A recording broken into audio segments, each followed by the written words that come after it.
नमस्कार, मैं ज्ञान प्रकाश श्रीवास्तव आपके बीच हाजिर हूँ और आपका पसंदीदा यूट्यूब चैनल बनाने का प्रयास है हमारा कि यह चैनल के ऐसा बने जिसे लोग क्वालिटी के हिसाब से पसंद करें, ना कि इसमें कोई म्यूजिक, संगीत या कोई इंटरेस्टिंग चीज़ नहीं है। ये ज्ञानवर्धक चीज़ है जिसमें आपके अंदर क्वालिटी आएगी और इस क्वालिटी को देने के लिए ही हम इस चैनल पर अपने वीडियो अपलोड कर रहे हैं। हमारा कोई मकसद ये नहीं है कि आपको इंटरेस्ट देने के लिए, मनोरंजन के लिए बहुत सारे साधन आज के समय उपलब्ध हैं। यदि आपको कुछ जानकारी चाहिए, कुछ काबिलियत चाहिए जो आपके जीवन में, जो आपकी लाइफ में आपके काम आ सके, तो ही आपके लिए यह चैनल महत्वपूर्ण होगा। अन्यथा ये चैनल उन लोगों के लिए है ही नहीं जो YouTube का या फिर मोबाइल का अधिकतर उपयोग अपने मनोरंजन के लिए करते हैं। तो यदि आपको लगता है कि आपको कुछ अच्छा जानना है, आपको अपने भविष्य से संबंधित, अपने जीवन, अपने करियर से संबंधित कुछ चाहिए, तो फिर आप हमारे चैनल को सब्सक्राइब करें और वीडियो पूरा देखें। आज हम अपने उस सफ़र के 11 दिन के बाद 12वें पड़ाव में हैं जो हमने आज के 12 दिन पहले शुरू किया था। हमारा उद्देश्य क्या है कि 15 वीडियो के ज़रिए आप लोगों को कुशल मंच संचालक बनाया जाए, कुशल वक्ता बनाया जाए और एक नेतृत्व करने लायक, सच्चा और काबिल व्यक्तित्व आपके अंदर कैसे जगाया जा सके।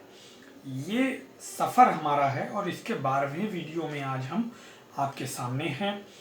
क्या करना है, अब तक हमने क्या सीखा कि छोटे छोटे टुकड़ों में लेकर के मंच पर बोलने तक और छोटी मोटी सभाओं का, जो हम 10-15 लोगों तक के लोगों को बुलाकर किसी मुद्दे पर बात कर रहे थे, वो उसका संचालन हमने सीखा। कैसे करना है ये जानने के लिए पुराने वीडियो देखिए।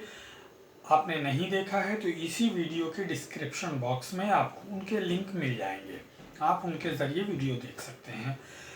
आज हम क्या बात करने वाले हैं? आज हम कहना चाहते हैं कि जो अच्छा मंच संचालक होगा, जो मंच का संचालन कर रहा है, वो व्यक्ति तो जानता भी नहीं है कि सामने कहाँ बैठे, कितने लोग बैठे हैं और उसको मंच संचालन कहाँ करना है, किस क्षेत्र में जाकर करना है। कोई व्यक्ति जो मंच का कार्य करता है, वो मंच संचालन हो या फिर कोई भूमिका हो, एक एक्टर होता है वो एक्टिंग करता है, या फिर कोई भी प्रोग्राम करता है, कोई कैसा भी मंच का प्रोग्राम करता है, भगवत कथा सुनाता है, राम कथा कहता है, या फिर कोई आचार्य है, क्या करता है, या कोई जॉब भी करता है, तो वो नहीं जानता कि उसको अपनी सेवा कहाँ पे जाके देनी है। निर्धारित नहीं है, उसका निर्धारण नहीं हो सकता ऐसे। इसलिए आपको सदैव इस बात पे तैयार होना पड़ेगा कि आप कहीं भी जाकर किसी भी तरह के लोगों के बीच रहकर आप अपनी सेवा दे सके। इसके लिए क्या होगा कि आपके अंदर नेतृत्व क्षमता कूट कूट कर भरी होनी चाहिए। आप इसलिए तैयार रहें कि आपके सामने बैठे लोग कैसे हैं, आपसे मिलने वाले लोग कैसे होंगे आप नहीं जानते।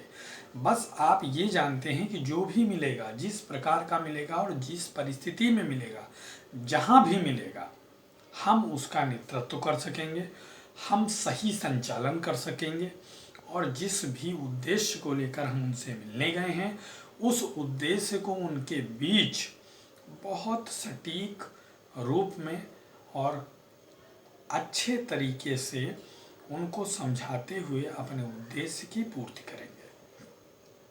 आज हम उदाहरण देने जा रहे हैं आपको इसी नेतृत्व का कि यदि आपके अंदर नेतृत्व नहीं है तो आप संचालक नहीं हो सकते, और यदि आप संचालक बन गए तो आप नेतृत्व कर लेंगे। ये दोनों चीज़ें एक दूसरे की पूरक हैं, एक सिक्के के दो पहलू इसको आप कह सकते हैं। आज हम भगवान श्री राम के आदर्श चरित्र से कुछ चीज़ें लेकर नेतृत्व की बात करेंगे। देखिए, भगवान श्री राम कब हुए? जब तक वो अयोध्या में थे, उनका राज तिलक होने जा रहा था, तब तक वो राजा राम थे, युवराज श्री राम थे। किंतु जब वो अपने चरित्र को लेकर के बाहर निकले और बाहर जाके अपना व्यक्तित्व दिखाया, अपना नेतृत्व दिखाया और अपना कुशल संचालन दिखाया, तब वो आदर्श राम कहलाए। राजा राम से एक आदर्श मर्यादा पुरुषोत्तम राम बने। किस तरह बने? वो उनका संचालन, उनका कुशल नेतृत्व ही था जिसने एक युवराज राम को मर्यादा पुरुषोत्तम राम बनाया। तो क्या किया, क्या ऐसी चीज़ें थी उनके अंदर? कुछ चीज़ें उठाने का प्रयास करिए। यह चरित्र हमारे लिए इसीलिए हमारे समाज में है कि इस चरित्र से, भगवान श्री राम जी के चरित्र से कुछ सीखें। और यदि आप चाहें तो अपने जीवन का हर एक पहलू भगवान श्री राम के चरित्र से सीख सकते हैं। क्या किया? वो निकलते हुए अपनी मर्यादा को निभाते हुए निकले। फिर जब सीता माँ का हरण हो जाता है, तब वो जाते हैं, उनका नेतृत्व वहाँ से देखिए। उन्होंने जब उनको अपना नेतृत्व करना था, उनको अपना संचालन करना था, तो क्या करते? वो अकेले लक्ष्मण जी के साथ जा रहे थे। उनको रास्ते में लोग मिलते गए और वो उनको जोड़ते गए। जोड़ने का तरीका समझिए, एक एक व्यक्ति ही जुड़ता है। सबसे पहले आपको अपने आप को जोड़ना होगा और जो व्यक्ति आपके साथ है उसको जोड़ना होगा। यदि लक्ष्मण ही उनसे ना जुड़े होते या उनके दिशा निर्देश में काम न कर रहे होते, विचारों में काफ़ी मतभेद था। आप लोग सब इसको पढ़े हैं, सीरियल में देखे हैं, जानते हैं, विचारों में काफ़ी मतभेद था। भगवान श्री राम का विचार दूसरे हिसाब से था और लक्ष्मण का उत्तेजक विचारधारा थी। वो तुरंत ही युद्ध की भाषा बोलते थे। तो विचारों में मतभेद था, किंतु फिर भी कुशल वक्ता और कुशल नायक नेतृत्व वही होता है जो विचार मतभेद होने के बावजूद भी अपनी विचारधारा के हिसाब से उसको चला ले। हमारा उद्देश्य आपके विचारों को मानना नहीं है, हमारा उद्देश्य आपके उद्देश्य की पूर्ति करना है। वो आपकी विचारधारा से अच्छा अगर हमारी विचारधारा से हो सकता है तो आप हमारी विचारधारा अपनाइए। इन सब बातों को लेकर उन्होंने किया। सबसे पहले लक्ष्मण को उन्होंने पूरी तरह से समझाया और अपने हिसाब से चलना शुरू किया। फिर आप देखिए कि उन्होंने सुग्रीव से जब वो मिले तो उन्होंने क्या किया? भगवान श्री राम ने सुग्रीव को वचन दिया कि हम तुम्हें राजा बनाएंगे, तुमसे तुम्हारी पत्नी और तुम्हारा राज्य तुमको मिलाने का वचन देता हूँ। बाली उनका भाई था और बहुत बलशाली था, उसका वध करके श्री सुग्रीव जी को उनका राज्य और उनकी पत्नी वापस कराई। जबकि वो चाहते तो सुग्रीव की जगह बाली उनके उद्देश्य की पूर्ति कर सकते थे। उन्होंने खुद कहा, जब इन्होंने बाली को मारा तो उन्होंने कहा कि मैं बैरी सुग्रीव प्यारा, कारण कौन नाथ मुहि मारा, कि हम और सुग्रीव दोनों भाई हैं, एक भाई आपका मित्र हो गया और दूसरा भाई शत्रु हो गया, ऐसा क्या कारण है? तब उन्होंने अपने विचार दिए, जो भी हैं वो सब आप लोग जानते हैं। किंतु जब बाली ने कहा कि यदि आप हमसे मिलते तो मैं तो रावण को अपनी काख में दबा करके पूरा घूमा हूँ, समुद्र का चक्कर लगा लिया हूँ, तपस्या करता रहा हूँ, पूजा पाठ करता रहा हूँ, तो सीता को मैं ही तुरंत लाके दे देता। किंतु आप सुग्रीव जो खुद डर के मारे वहाँ रह रहे थे जंगलों में, वो आपको क्या दिला देंगे? किंतु यहाँ से देखिए, भगवान श्री राम का चरित्र उठाइए और उनके आदर्श चरित्र से सीखने का प्रयास करिए कि जरूरी नहीं कि जो राजा है, जो राज कर रहा है, वही आपको आपके लक्ष्य तक पहुँचा सकता है। आपके लक्ष्य तक कोई भी छोटे से छोटा व्यक्ति आपको पहुँचा सकता है। आप पर डिपेंड करता है कि आप उसको कितना महत्व देते हैं, उस पर कितना विश्वास करते हैं और आप उसको किस तरह से संचालित करते हैं। अगर बाली पर विश्वास करते श्री राम, तो क्या उनका आदर्श चरित्र यहाँ पे कई टुकड़ों को छोड़कर आगे ना निकल जाता? या फिर क्या बाल इनके नेतृत्व को स्वीकार कर लेता? जो सुग्रीव ने अपने 5 सेनापति अपने मंत्रियों के साथ, जामवंत जी, नल, नील और सुग्रीव, हनुमान, ये लोग जो उनका नेतृत्व स्वीकार किए, क्या यदि पहली बार में ही बाली से जाकर भगवान श्री राम मिलते तो बाली उनका नेतृत्व स्वीकार कर लेता? नहीं करता।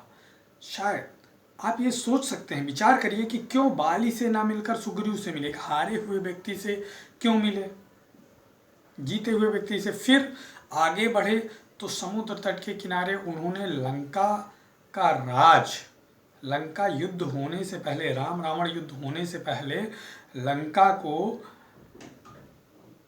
उन्होंने सौंप दिया विभीषण को। वहाँ पे क्या है, जो संपत्ति शिव राम नहीं दीन दिए दसमात, सोई संपदा विभीषण नहीं सकुच दीन रघुनाथ। यानी जो संपदा, जो लंका भगवान शंकर ने रावण को 10 सिर देने के बाद दिया, वही लंका भगवान श्री राम ने निसंकोच, बिल्कुल ऐसे ही बिना किसी संकोच के विभीषण को दे दिया। लंका नहीं दिया था, इन्होंने वचन दिया था और उनको वहीं पे राजा बनाकर उनका राज्याभिषेक भी कर दिया। इससे क्या हुआ कि उन्होंने अपनी टीम को, अपनी सेना को ये दिखाया कि तुम लोग राजा हो। सुग्रीव को पहले राजा बनाया, राज तिलक पहले किया, फिर उनका राज्य दिलाया। यहाँ से अब और लोगों पर विश्वास हुआ कि उनको यदि अब विभीषण को पहले राज तिलक कर दिया गया है तो विभीषण को भी लंका का राज मिल जाएगा। और आपकी टीम सबसे ज़्यादा आपके साथ ताकत से तब लड़ती है जब उसको आप पर पूरा विश्वास होना चाहिए। आप जिस बड़े उद्देश्य की ओर चल रहे हैं, उस रास्ते में छोटे छोटे टुकड़ों में आपको अपने सहयोगियों को विश्वास दिलाना होगा कि आप ऐसा कर पाएंगे। यदि छोटे से टुकड़े पर आपने कुछ लोगों को विश्वास दिलाया तो वह कुछ लोग बहुत सारे लोगों तक ये बात फैलाएंगे कि उन्होंने ये करके दिखलाया, निश्चित रूप से ऐसा कर देंगे। तो आने वाला अगला व्यक्ति आपके साथ जो जुड़ रहा है वह भी आप पर विश्वास करेगा और आपके साथ तन मन धन से सहयोग में लग जाएगा। इस तरह से कुशल नेतृत्व आप सीख सकते हैं, कर सकते हैं और संचालन भी कर सकते हैं। फिर आपका नेतृत्व स्वीकार करेंगे ये लोग जब ये जान जाएंगे कि जो व्यक्ति हमारे नेतृत्व को संभाल रहा है, नेतृत्व कर रहा है हमारी सभी लोगों का, वह व्यक्ति निश्चित रूप से अपने उद्देश्य में तो सफल होगा, साथ में हम लोगों को हमारे उद्देश्य में भी सफलता दिलाएगा। तो इस तरह से एक टीम तैयार होगी। एक टीम तैयार करने के बाद वह टीम ऐसी होगी जो आपसे कभी अलग नहीं होगी। दूसरा व्यक्ति यदि कोई लालच भी देता है तो वह व्यक्ति विचलित नहीं होगा और जो भी आपसे जुड़ेगा वो सदैव के लिए जुड़ेगा। कम लोग जोड़िए किंतु उनको अच्छे तरीके से, सच्चे तरीके से, दिल से जोड़िए। उनके रास्ते में अपना मार्ग भी एक ही बना दीजिए और जो आपका उद्देश्य है उसको ऐसा बनाइए कि उनके रास्ते से होकर ही आपका रास्ता गुजरे, ताकि दोनों के उद्देश्य जब एक दूसरे के उद्देश्य से जुड़े हुए दिखाई देंगे तो निश्चित रूप से आप और आपके साथ चलने वाले लोग एक साथ मिलकर बहुत बड़ी विजय हासिल करेंगे। तो ये आज का अध्याय, ये आज आपका लेसन इतना ही। इससे आप सीखने का प्रयास करिएगा। फिर मिलूँगा अगले अध्याय में और आपको बताऊंगा कि अब बड़े मंच का संचालन कैसे करना है, कैसे सीखना है हमको। तो मिलता हूँ फिर नए वीडियो में, तब तक के लिए जय हिंद, जय भारत।